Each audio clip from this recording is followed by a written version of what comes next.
So hello दोस्तों, आपका स्वागत है वापस से एक और नई वीडियो में। It's a lecture. ओके, तो स्टूडेंट्स, पिछले लेक्चर में हम लोगों ने थर्ड चैप्टर के इंट्रोडक्शन वगैरह पढ़े थे, अमाइनो एसिड के स्ट्रक्चर्स पढ़े थे, स्टीरियो आइसोमेरिज्म पढ़ा था। अब हम उसके आगे वाले टॉपिक पर बात करने जा रहे हैं। ठीक है, तो बने रहे वीडियो पर और तब शेयर वगैरह कीजिए अपने फ्रेंड्स को जो परस्यू कर रहे हैं ये कोर्स, बीएससी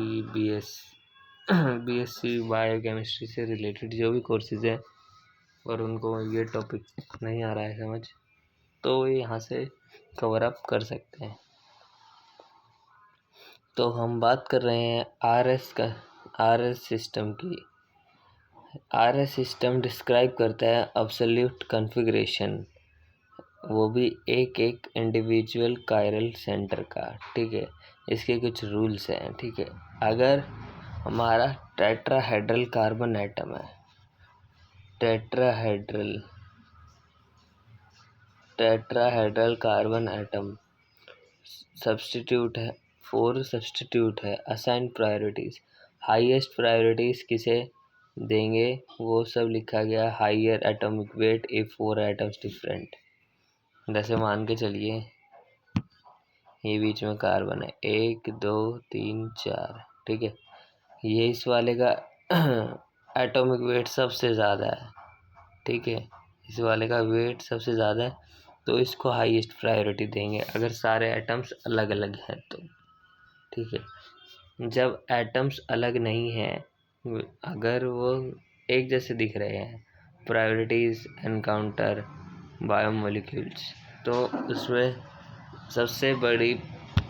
सबसे छोटी प्रायोरिटी हम H को देंगे। हाइड्रोजन का सबसे कम वजन वगैरह होता है, फिर CH3, फिर CH2OH, फिर CHO, फिर COOH, फिर NH2, फिर OH, फिर SH। ये आपको प्रायोरिटीज का दे दिया गया है कि क्या होता है, इंक्रीजिंग ऑर्डर दे रखा है आपको। ठीक है, वंस द प्रायोरिटीज असाइन, एक बार अगर प्रायोरिटीज असाइन हो गई इसमें, तो स्मॉलेस्ट रैंक ग्रुप है जो facing away from the reader, we move from the highest to lowest rank बनाएंगे, जिससे कि वो रोटेशन में पता लगेगा कि उसको किधर रोटेट करना है, इधर करना है, इधर करना है, तो उसी से पता लगेगा कि आर है, एस है और अपना लेवो है या डेक्स्ट्रो है।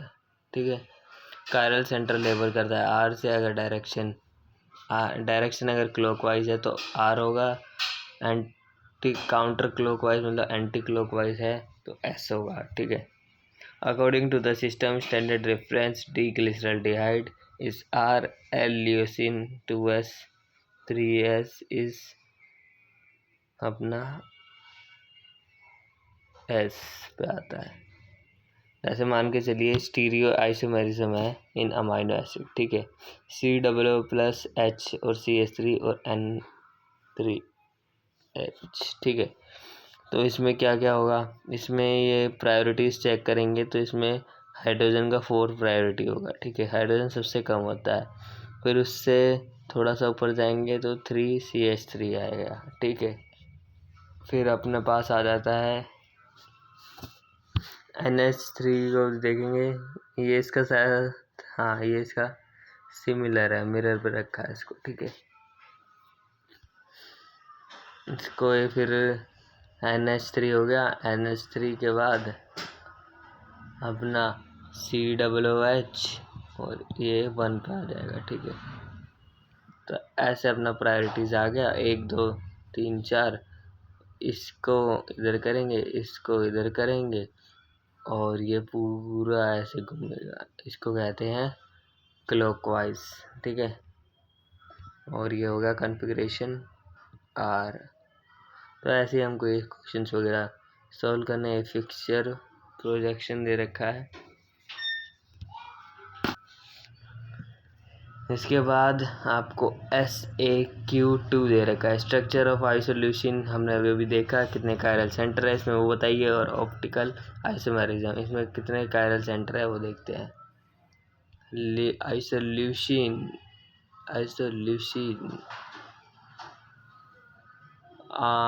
कायरल सेंटर्स में 2 या 3 प्रेजेंट होंगे, ठीक है। Classification based on R group, classification क्या है आर ग्रुप में? पहला आता है non polar aliphatic R group, इसमें ग्लाइसिन आ जाएगा अपना, alanine, proline, valine, leucine, isoleucine, methionine amino acid belong करते हैं इस ग्रुप से। ये amino acid aliphatic side chain पे होते हैं जिनके पास आयनाइजेशनेबल और हाइड्रोफोबिक नहीं होता है नेचर में, ये हाइड्रोफिलिक नेचर के होते हैं। ग्लाइसिन एक simplest form of 20 amino acid है, it's simple smallest side chain होती है, लिटिल इन्वॉल्वमेंट होता है तो हाइड्रोफोबिक इंटरेक्शन में। प्रोटीन के केस में ये प्रोवाइड करता है minimum steric hindrance and allows करता है फ्लेक्सिबिलिटी को ताकि ये मेंटेन रहे। और एनिलीन कंसिडर करता है parent to all amino acid except glycine को छोड़ के। ये यहाँ पे हर बार ये ग्लाइसिन को छोड़ता है क्योंकि ग्लाइसिन अलग ही केस का भाई।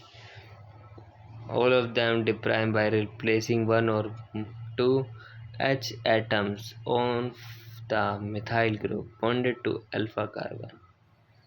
सारे के सारे जो भी डिराइव्ड हैं वो रिप्लेस करे जाते हैं 1 या 2 हाइड्रोजन एटम से, वो भी मिथाइल ग्रुप बॉन्डेड रहता है अल्फा हाइड्रोजन एटम से। Side chain of polar non polar aliphatic amino acid stabilize करते हैं protein structure by hydrophobic interaction. तो इसमें ये नॉन पोलर का पूरा दे दिया, हाइड्रोफोबिक वगैरह क्या होता है इसमें सब कुछ इसने बता दिया है। इम्यूनो ग्रुप्स क्या होते हैं? अमाइनो एसिड जिनके पास सेकेंडरी अमाइनो एसिड होते हैं उनको कहते हैं इम्यूनो ग्रुप्स, ठीक है। ये यहाँ से पूछते थे define. Proline is formally not an amino acid but immuno acid, proline भी इम्यूनो होता है, अमाइनो नहीं होता है, ठीक है। यहाँ पे इम्यूनो एसिड के बारे में लिखा है कि क्या क्या होता है, ये यहाँ पे डिफाइन है और इसको एग्जांपल के तौर पे लिख सकते हैं। It is different from other amino acids structurally because its secondary amino acid is formed by a ring closure between R and amino nitrogen. It is only cyclic amino acid. The structure of fluorine confers rigidity to the peptide chain in protein. इसमें जो amino acid का structure होता है secondary amino acid का, जिसे amino group भी कहते हैं, वो फॉर्म करता है रिंग स्ट्रक्चर क्लोजरली आर और अमाइनो ग्रुप का। तो इसमें साइक्लिक ही फॉर्म होता है और प्रोलीन का स्ट्रक्चर थोड़ा रिजिड होता है पेप्टाइड चेन के साथ। एरोमेटिक की बात करते हैं इसके बाद में हम।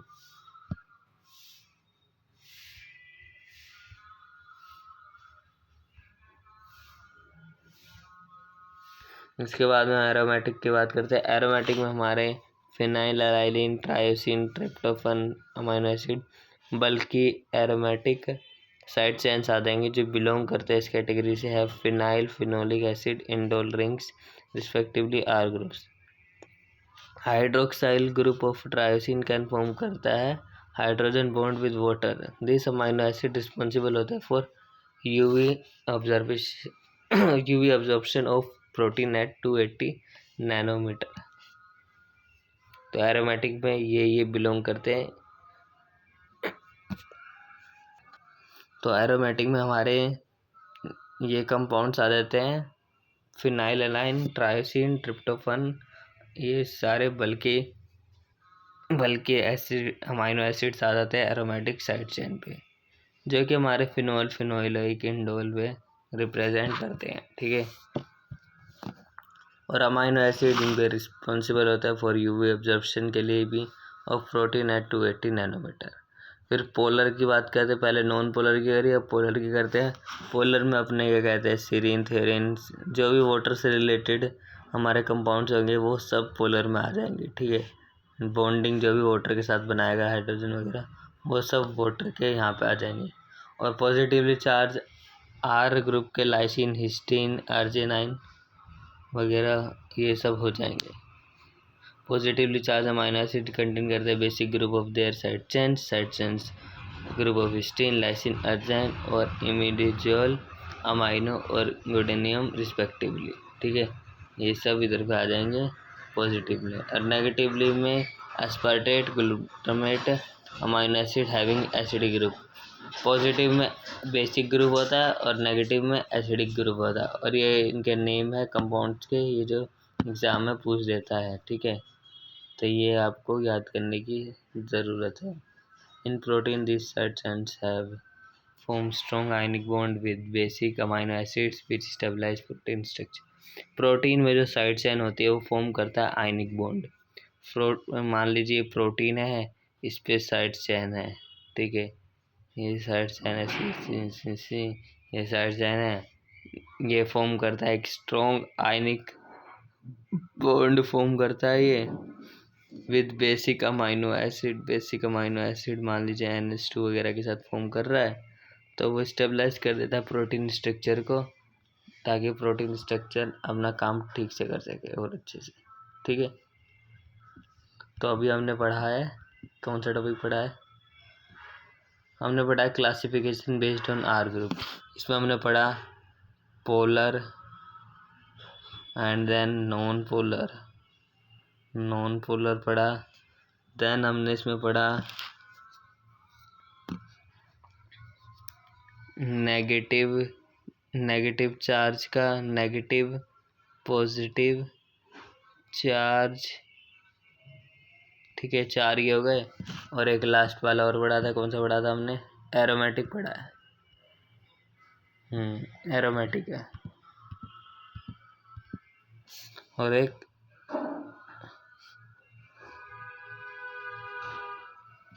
एरोमेटिक हो गया। तो हमने इस टॉपिक में ये वाले सब टॉपिक्स पढ़े हैं, polar, non polar, negatively charge, positively charge, aromatic based on R groups. ठीक है,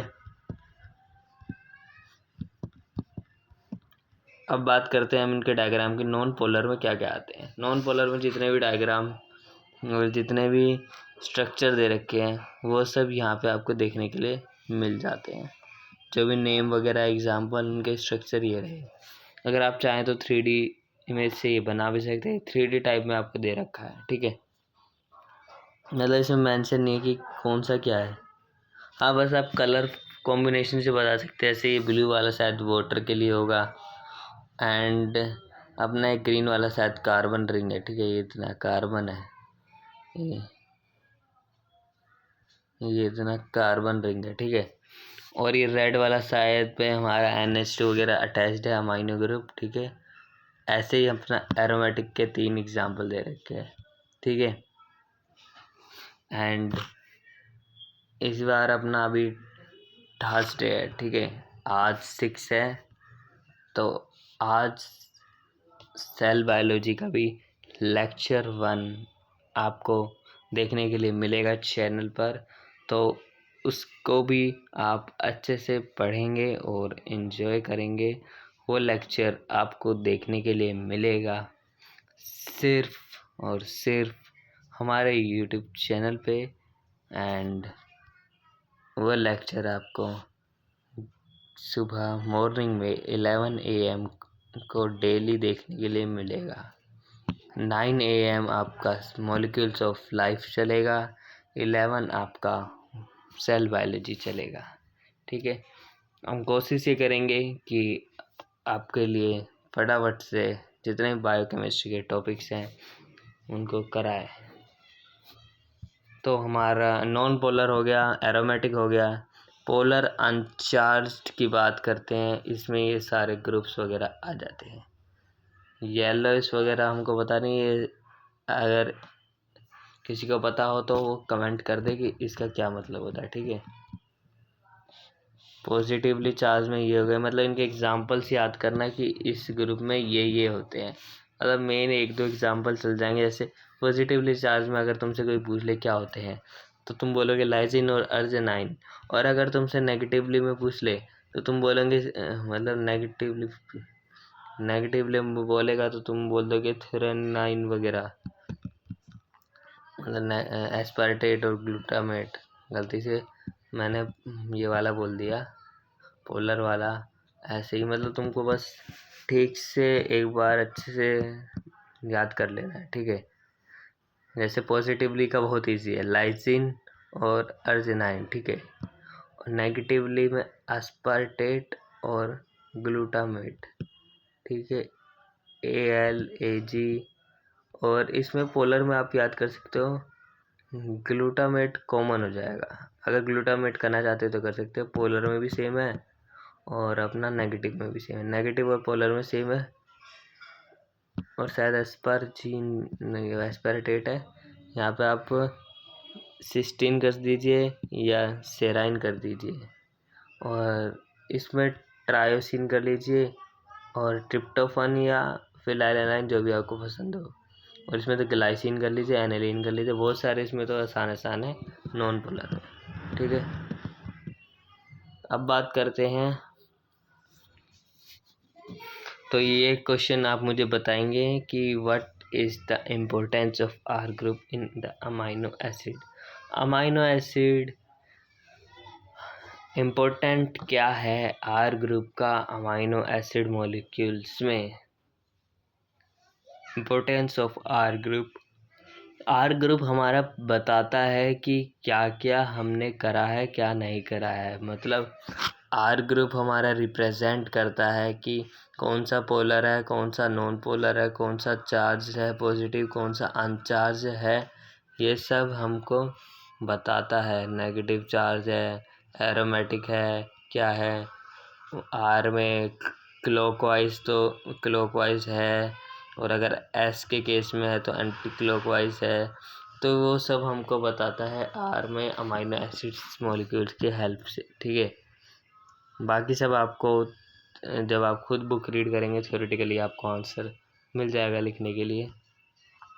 इधर पे आपको पैराग्राफ में गिवन होगा। और इधर हम बात कर रहे हैं अभी नॉन इसेंशियल अमाइनो एसिड की। Amino acid date can synthesis करते हैं एनिमल्स के द्वारा, उन्हें नॉन इसेंशियल अमाइनो एसिड्स कहते हैं, ठीक है। यहाँ पे कुछ क्लासिफाइड इसेंशियल अमाइनो एसिड्स दे रखे, कौन कौन से होंगे। यहाँ पे इंक्लूड में है lysine, leucine, isoleucine, lysine, methionine, phenylalanine, threonine, tryptophan, valine, histidine, arginine semi essential है, ठीक है। मतलब थोड़ा ये क्या कहते हैं, दोनों के बीच में आता है, तो सेमी इसेंशियल है, ना नॉन इसेंशियल है पूरी तरीके से, ना इसेंशियल है पूरी तरीके से, ठीक है। दोनों के बीच में आता है ये। नॉन स्टैंडर्ड अमाइनो एसिड्स क्या होते हैं। नॉन स्टैंडर्ड अमाइनो एसिड हमने पहले भी मेंशन करा था कि addition of 20 common amino acid present है प्रोटीन में, several other amino acid exist करते हैं लिविंग ऑर्गेनिजम्स में। ये अमाइनो एसिड अकर करते हैं नेचुरली इन सेल्स में। मतलब ये भी जो 20 ऐड करेंगे अमाइनो एसिड्स, वो सब नेचुरली अकर करते हैं सेल्स के अंदर, ठीक है। पर वो पार्टिसिपेट नहीं करते प्रोटीन सिंथेसिस में, उन्हीं को हम नॉन स्टैंडर्ड अमाइनो एसिड्स कहते हैं। मतलब नेचुरली अकर तो कर रहे हैं सेल्स के अंदर, मेटाबॉलिज्म वगैरह कर रहे हैं, बट वो अपना प्रोटीन सिंथेसिस का काम है पार्टिसिपेट नहीं कर रहे ना, इसी को हम नॉन स्टैंडर्ड अमाइनो एसिड्स कहेंगे, ठीक है। ये यहाँ से इसका डिफाइन मिल गया है। और यहाँ पे non standard amino acid found in protein, यहाँ पे कुछ स्ट्रक्चर्स दे रखे हैं वो आप देख सकते हैं। और नॉन स्टैंडर्ड अमाइनो एसिड्स जो होते हैं वो जनरली फॉर्म्ड होते हैं ट्रांसलेशन के बाद, जो कि मॉडिफिकेशन है प्रोटीन सिंथेसिस का। मतलब मैंने बताया कि प्रोटीन सिंथेसिस में इनका कोई रोल नहीं होता, ठीक है। प्रोटीन सिंथेसिस के बाद में ये थोड़ा अपना इनको पता लगता है कि हाँ हाँ हाँ इनको हमको कुछ काम करना है, तो मॉडिफिकेशन वगैरह का काम करते हैं थोड़ा बहुत। आगे हमको दे रखा है रिएक्शंस वगैरह, तो ये आज तो शायद 9 AM को मॉलिक्यूल्स ऑफ लाइफ का लेक्चर आएगा, पता नहीं कौन सा आएगा, आप लोग बताना, ठीक है। Desmosine is formed from 4 lysine residues and present in distinct tissues. डिस्मोसिन अगर आपको कोई पूछ दे तो उसका ये लिखा है कि वो कैसे बनता है, क्यों बनता है। Carboxylation of glutamate to form Y carboxy glutamate found in blood clotting protein. यहाँ पर अलग अलग कंपाउंड्स के लिए लिखा है कि कौन किससे बना है, क्या रेगुलेट करता है। ये सब रीड करने की देरी है, एक बार सब कुछ समझ आ जाएगा। ऐसे ये पूरा पैराग्राफ है यूरेट साइकिल। ये तो बाद में आपको पढ़ने के लिए मिलेगा। क्वाटरनरी क्रेटेन एकर्स नेचुरली वर्टिब्रेट्स वगैरह। ये पेज पे आप रीड कीजिए आप लोग, अगर आपको कोई डाउट हो तो हमको बताना। वैसे लगता नहीं कि इस पर कुछ इतना है, मतलब इस पर थोड़ा एक बार रीड करने की देर है। इसमें एग्जांपल्स वगैरह लिख के उनको अच्छे से पढ़े और उनका ऐसे कंपाउंड बना के चेक करे कि ठीक से बने हुए कंपाउंड है या नहीं। ये देखो डिसमोसिन का भी बनाया हुआ कंपाउंड है, मतलब कंपाउंड बहुत लार्जली है। तो कोशिश ये करना कि नेम्स वगैरह तुमको याद हो जाए। ट्रायोसिन अमाइनो एसिड एक प्रिकर्सर है of catechol amine neurotransmitter dopamine epinephrine norepinephrine. Dopamine अगर किसी को नहीं पता तो मैं बता देता हूँ। वो हमारी बॉडी से एक हार्मोन है, रिलीज़ होता है जब हमारी बॉडी को कुछ एक्साइटिंग चीज़ देखने के लिए मिलती है। एक्साइटिंग चीज़ देखने के लिए मिलती है, मतलब ये हैप्पी हार्मोन है। मतलब ये जब तुम कुछ काम करते हो ऐसा जिससे तुम्हें खुशी मिलती है, ये तुम्हारा वो हार्मोन है। ठीक है, बाकी के भी ऐसे ही कुछ काम करते हैं।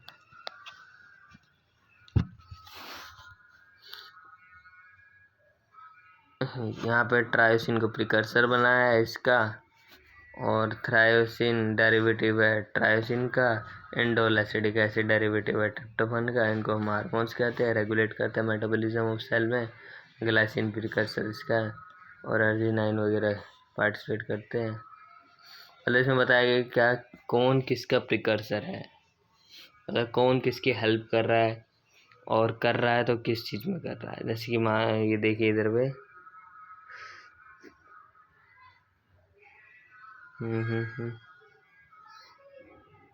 यहाँ पे ये इसकी हेल्प कर रहा है। इंडोल और ये ट्राइसिन साधन मिलकर बना रहे हैं, इनके हार्मोन है और ये रेगुलेट कर रहे हैं मेटाबॉलिज्म ऑफ सेल में।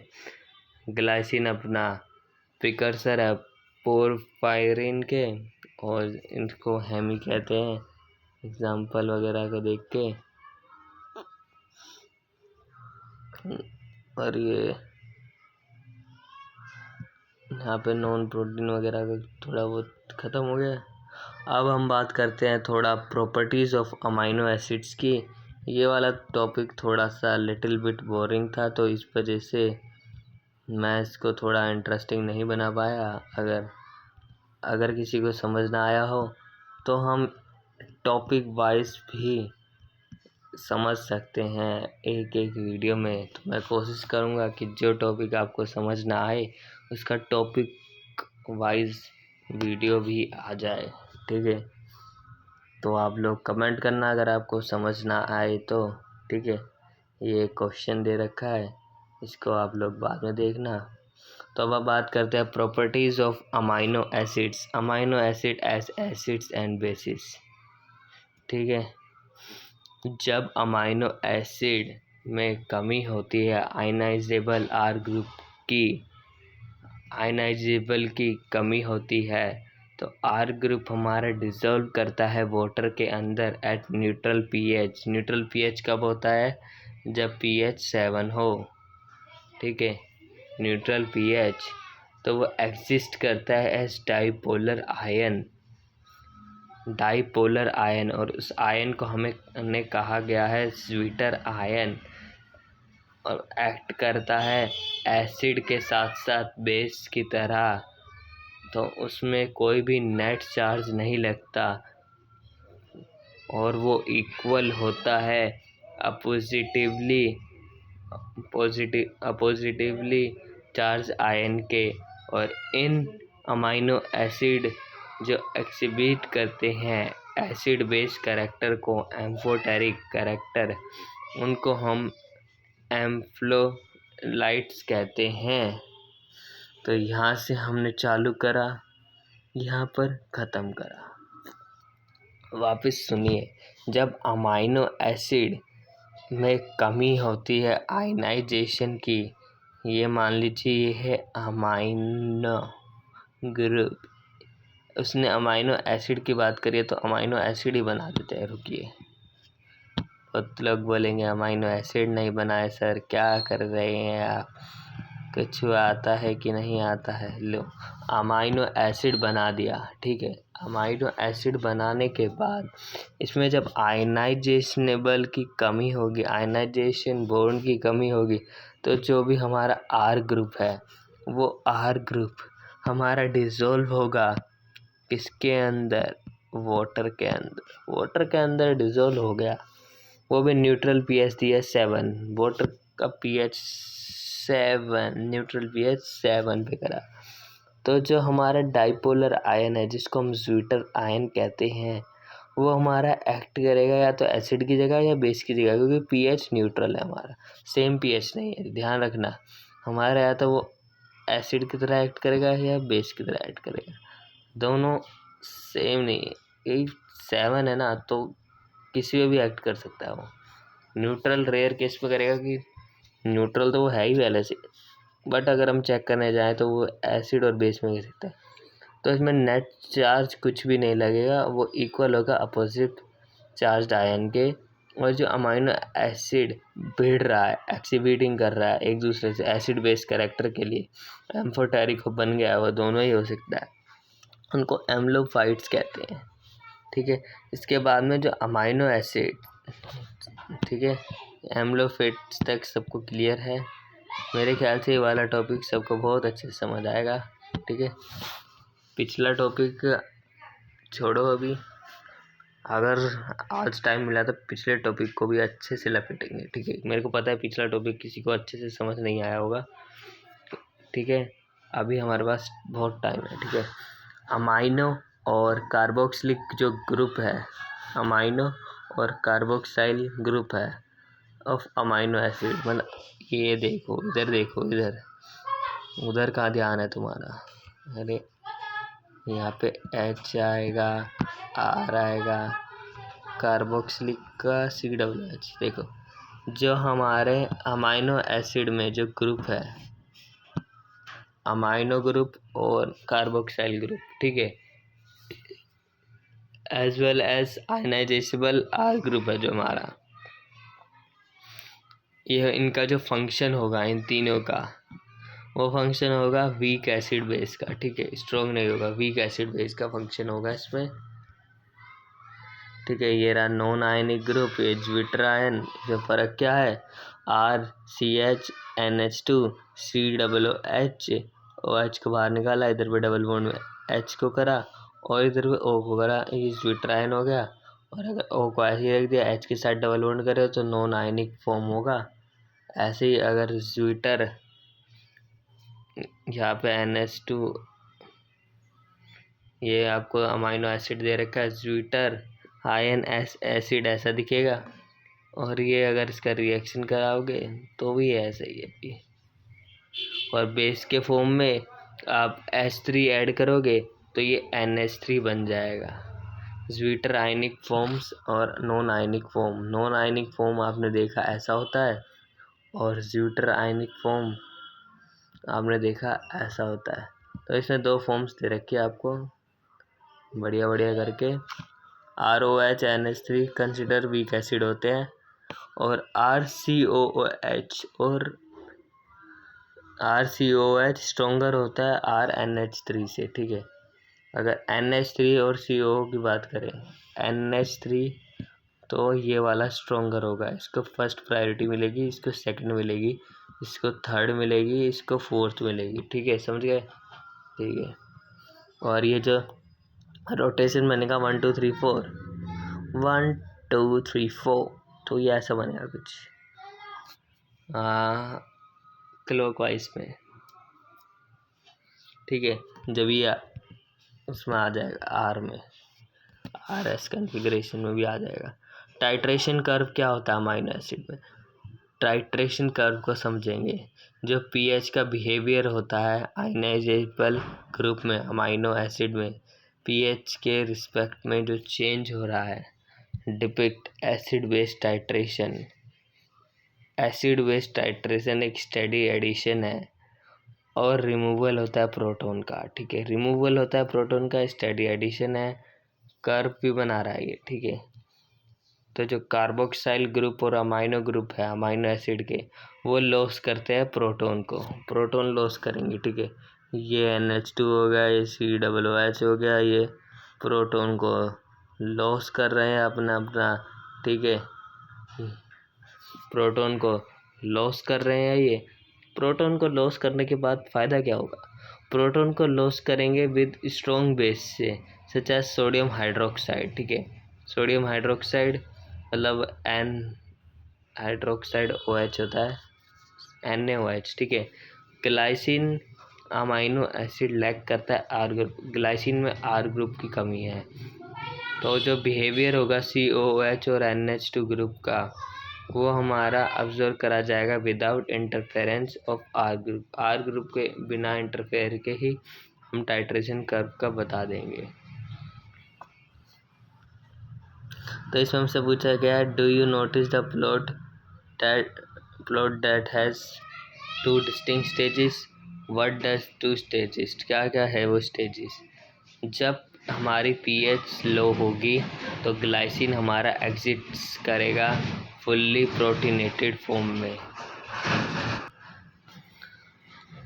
जब हमारी pH लो होगी तो ग्लाइसिन हमारा एग्जिस्ट करेगा फुल्ली प्रोटीनेटेड फॉर्म में, और इसका नेट चार्ज +1 आएगा, इसका नेट चार्ज +1 आएगा। और जो सारे मॉलिक्यूल्स है ग्लाइसिन के प्रेजेंट हैं as NH3+ CH2 COOH। However at the mid point of first stage, mid point of first stage में टाइट्रेशन जो है इक्विमोलर कंसंट्रेशन प्रोटॉन डोनर करेगा, ये H3NCH2 COOH। H3 इस वजह से हुआ क्योंकि प्रोटॉन डोनर है, प्रोटॉन हट रहा है उसके अंदर से, ठीक है। तो पहले क्या था इसमें, एक सेकेंड, स्क्रीन थोड़ा सेक हो गया, इधर पे NH3 है और CH2 COOH, ठीक है। जैसे इसने, ये प्रोटॉन डोनर का रिएक्शन है, प्रोटॉन डोनर में ये आता है, ठीक है। जैसे इसने प्रोटॉन एक्सेप्टर करा, प्रोटॉन एक्सेप्टर में यहाँ से COOH में से H रिमूव हो गया तो माइनस का साइन आ गया, फॉर्म करा ऑफ द ग्लाइसिन एग्जिस्ट, ठीक है। मतलब प्रोटॉन का H हटाएंगे तो रिएक्शन ही अपना चेंज हो जाएगी, ठीक है। और यहाँ पे हमने डोनर था तो डोनर इधर गया, NH2 में अटैच हो गया तो NH3 हुआ था ये। और pH हमारी बराबर होती है pKa के, ठीक है, टाइट्रेटेड में। बाद में अपना ये कहते हैं कि कुछ फॉर्म करता है at the state glycine is fully ionize हो जाता है। ये जो हमने देखा था as a zwitter ion dipolar, zwitter ion को डाइपोलर आयन भी कहते हैं with no net electric charge, ठीक है। और यहाँ तक ग्लाइसिन की pH 5.97 आती है। और सेकंड स्टेज में टाइट्रेशन हमारा रिमूवल कर देता है प्रोटॉन का फ्रॉम NH3 में से, second of group of NH glycine. और फिर यहाँ तक हमारा NH3 का 9.6 आता है, pH pKa2 जो भी है।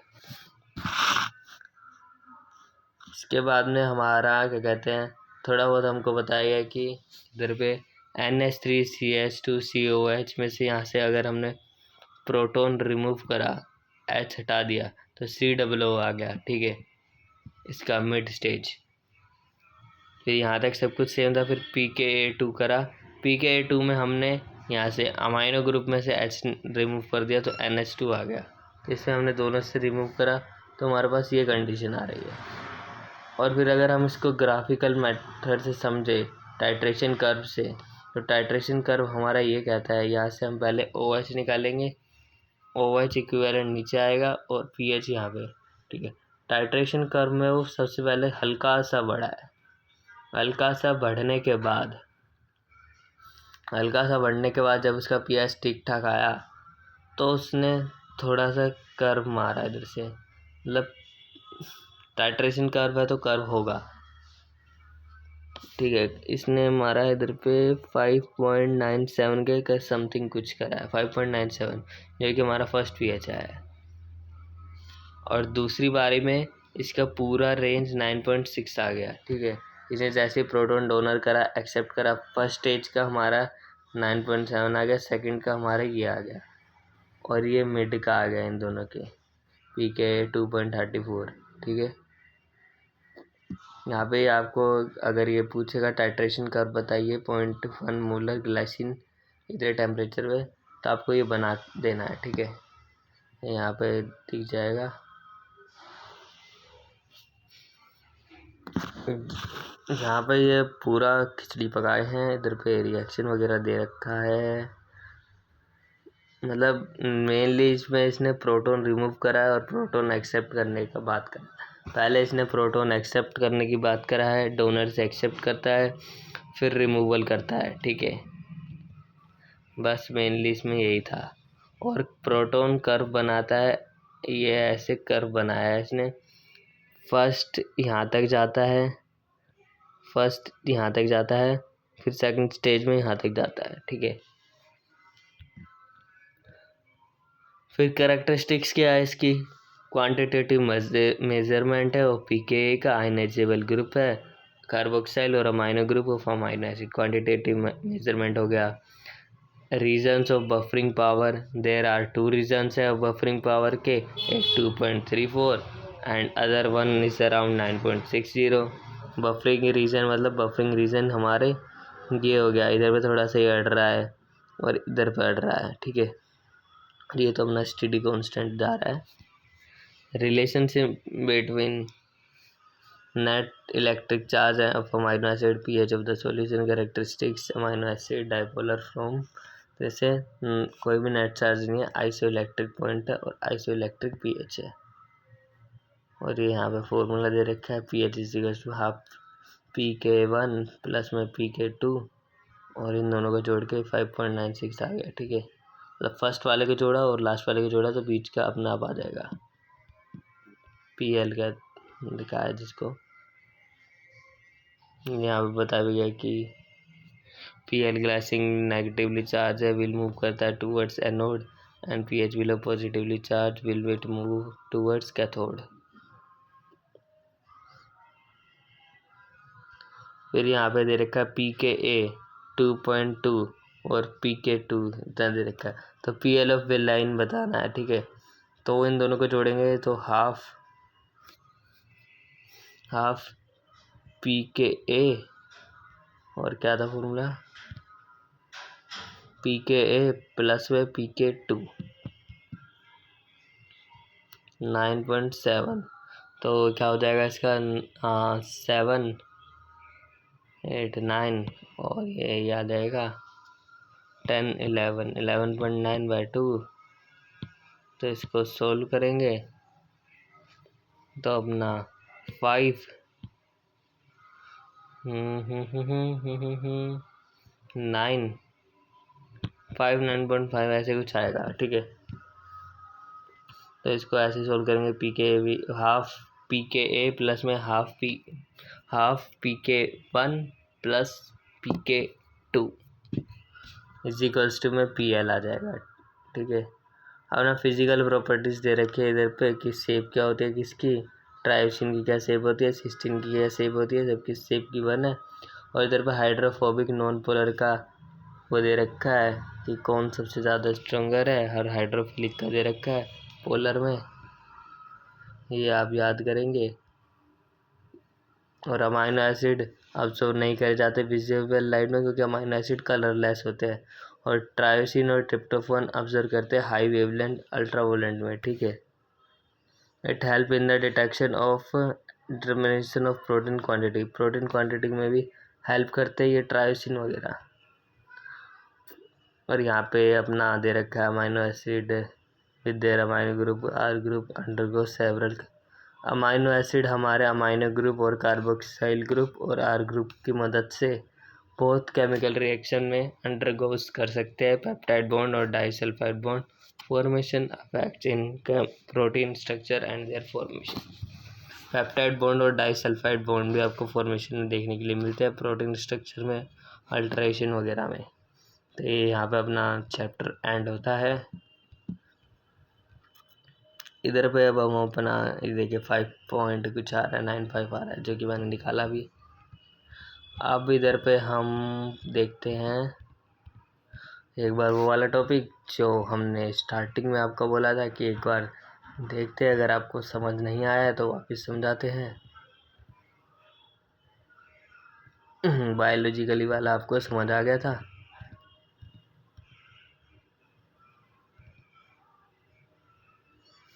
कौन सा वाला था? आई थिंक स्टेज से रिलेटेड था।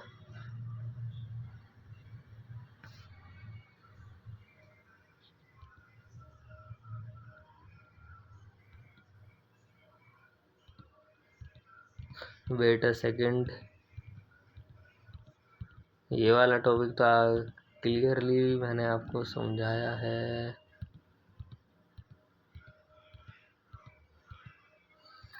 वो शायद नीचे गया टॉपिक, एक सेकंड हम देखते हैं।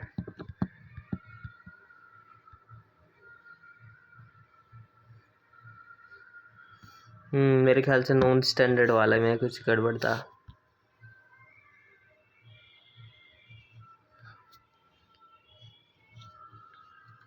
एलोस बेटर करता है।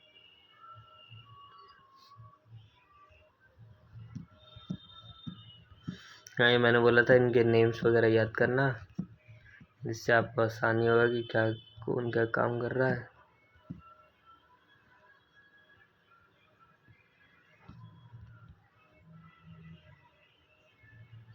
हाँ, ये था वो टॉपिक। ग्लाइसिन हमारा प्रिकर्सर होगा पोरफ्रिन के, जैसे कि हेमी एक कंपाउंड या ऑर्गेनिज्म का नेम है, वो आपको मिल जाएगा इंटरनेट पे। और अर्जाइन, सिट्रुलिन और ऑर्थरिन पार्टिसिपेट करेंगे यूरिया साइकिल में, ये तीनों मिलके फॉर डिपोज करने के लिए नाइट्रोजन वेस्ट को।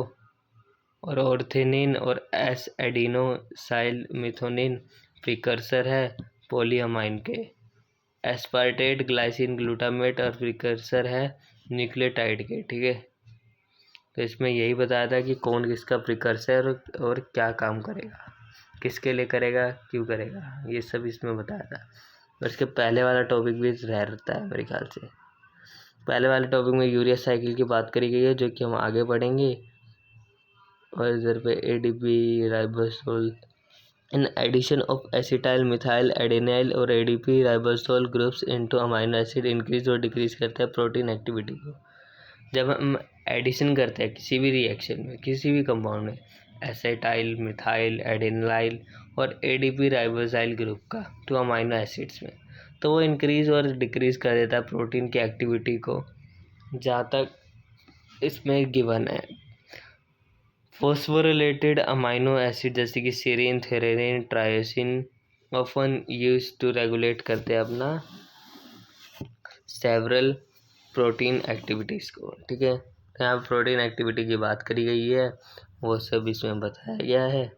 और कोएंजाइम वगैरह का यहाँ पे थोड़ा बहुत जिक्र है, जो कि हम आगे वाले चैप्टर्स में हमें देखने के लिए मिलेगा। तो इस चैप्टर में इतना ही है और कुछ नहीं है। बाकी आप एक्सरसाइज वगैरह टाइम पे करते रहें, असाइनमेंट्स वगैरह, तो आपको इसमें आसानी होगी सोल्व करने में।